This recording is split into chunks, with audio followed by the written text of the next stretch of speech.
On March 4, 2002, a group of 7 U.S. operators, 6 Navy SEALs, and an Air Force combat controller were flown by helicopter to a snow-covered ridge on Takur Ghar, a 10,000-foot mountain in eastern Afghanistan. Their assignment was urgent: recover a teammate who had fallen from a helicopter ramp during an earlier landing attempt. The operators had only moments on the ground before heavy fire erupted from multiple directions. The enemy had the high ground, established firing positions, and full visibility of the landing area. Almost immediately, the team was pinned down. Amid this sudden attack, Combat Controller John Chapman pushed uphill through deep snow while returning fire. He reached an enemy bunker and engaged fighters at close range before he was hit and collapsed. Due to mounting injuries and the risk of losing more men, the team leader ordered the surviving operators back onto the Chinook so they could escape the kill zone. They withdrew into darkness, unaware that Chapman would soon regain consciousness and continue fighting alone. What happened next would be recorded by a CIA surveillance drone overhead. The footage later revealed actions by Chapman that would become known as some of the most determined and selfless of the Afghanistan war. The 7-man element was originally tasked with setting up a nighttime observation post to support Operation Anaconda, a major offensive involving about 2,000 U.S. and Allied troops. Their role was to provide overwatch and early warning on enemy movement. Even before they departed, complications had already disrupted the plan. Technical issues forced them to switch helicopters at the last minute, costing valuable time. Sunrise was approaching, and the longer they waited, the greater the risk of being seen. Standard doctrine advised landing at a distance, then approaching the site on foot to avoid alerting any fighters who might already be in the area. But an AC-130 gunship had scanned the ridge shortly before with thermal imaging and detected no movement. Based on that information, the team leader decided to insert directly on top of the mountain to save time. That decision would prove costly. Unknown to the aircrew and operators, well-trained insurgents had dug into fortified bunkers beneath the snow.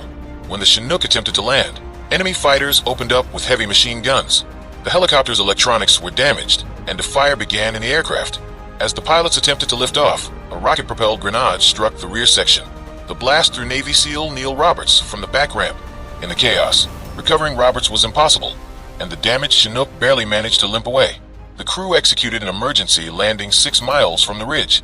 Once on the ground, the team transferred to another Chinook and chose to return to the ridge to retrieve Roberts. They reinserted on Takur Ghar, knowing the risks but unwilling to leave a teammate behind. Immediately upon landing, they again received intense machine gun fire. The operators pressed forward, taking up positions despite the steep slopes and icy terrain that heavily favored the enemy. Chapman took charge of calling in air support from an AC-130 overhead, then advanced through the snow alone toward the bunkers where Roberts was believed to be. Chapman reached one bunker, killed 2 enemy fighters inside, and moved to engage another with his team leader. During this push, he was hit by enemy fire and fell motionless.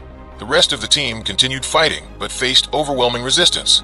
Insurgents had superior visibility, pre-prepared defensive positions, and numerical advantage. Another SEAL was shot, and the team leader decided that continuing the engagement would likely end in more deaths. The operators withdrew back down the mountain toward their helicopter. In the darkness and under fire, they did not notice Chapman lying still in the snow. They believed he had died. At that moment, they had no idea that their departure was only the beginning of what would become one of the most intense small unit battles U.S. forces would experience in Afghanistan. A CIA drone arrived overhead shortly after the SEALs withdrew. The operators monitoring it noticed movement in the area where Chapman had fallen. He had regained consciousness despite multiple serious wounds. He attempted to reach nearby U.S. units through his radios. A friendly combat controller and several special operations personnel heard him, but none of their replies got through to him due to the terrain and damage to Chapman's equipment. Insurgents also realized that an American remained on the mountain. Roughly 24 fighters closed in. Chapman, already losing significant blood, managed to fight off an attacking insurgent at close range, but was again hit by gunfire and shrapnel. A second assault on his position escalated to hand-to-hand fighting. Despite his injuries, he resisted and survived the engagement. Meanwhile, a quick reaction force, QRF, comprised of 19 Army Rangers, a tactical air controller, and 3 pararescuemen, was en route by Chinook to reinforce the area. Their mission was to attempt another rescue, secure the ridge, and recover any survivors. As dawn approached, Chapman heard the incoming helicopter.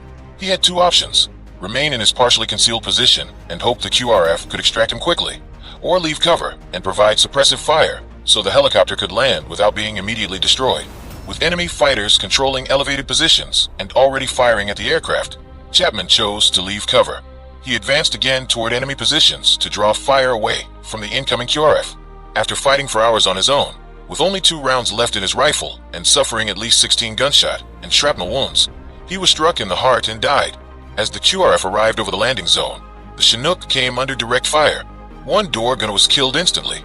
Both pilots were critically wounded, but worked together to perform an emergency landing on the slope.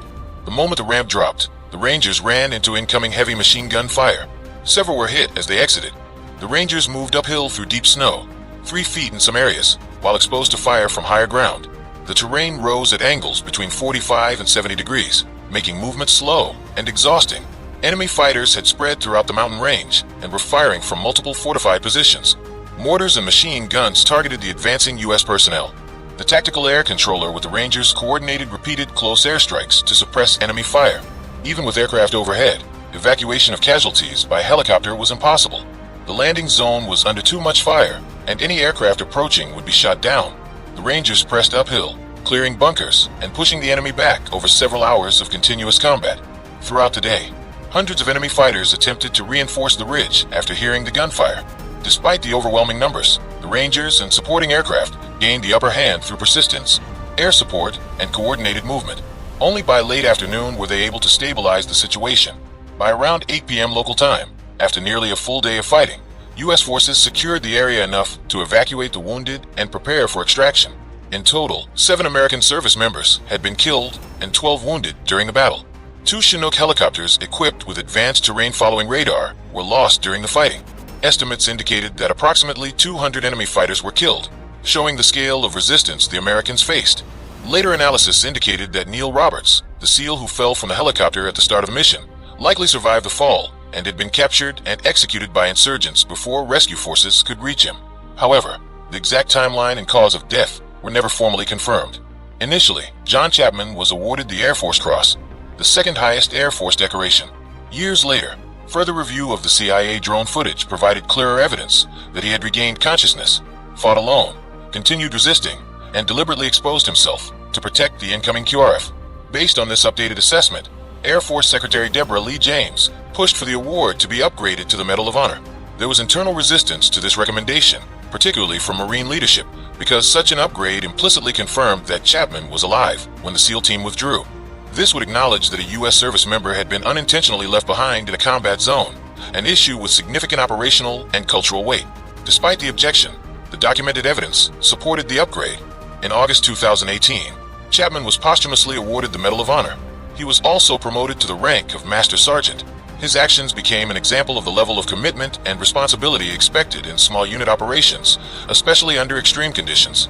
The battle on Takur Ghar, sometimes called the Battle of Roberts Ridge, became one of the most studied engagements of the Afghanistan War.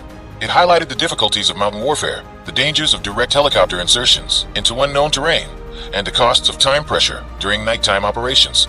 It also demonstrated how individual decisions, like whether to land directly on a ridge or approach from a distance, could influence the entire course of a mission. Above all, it underscored the lengths to which U.S. operators will go to recover a teammate, even when facing severe terrain, entrenched enemy fighters, and overwhelming odds. Chapman's actions, captured on surveillance footage, showed a level of persistence and duty that would later define his legacy. The bonds between members of small special operations teams are difficult for outsiders to fully understand. Their decisions are shaped by shared experiences, strict training, and the expectation that no one will be abandoned. The events on Takur Ghar tested those bonds in the most extreme way possible. This engagement remains a significant chapter in the Afghanistan conflict and in the history of American special operations. Each casualty, each decision, and each action taken on that mountain continues to be analyzed by military personnel and historians seeking to understand how the battle unfolded, what lessons it offers, and what it reveals about the nature of modern warfare.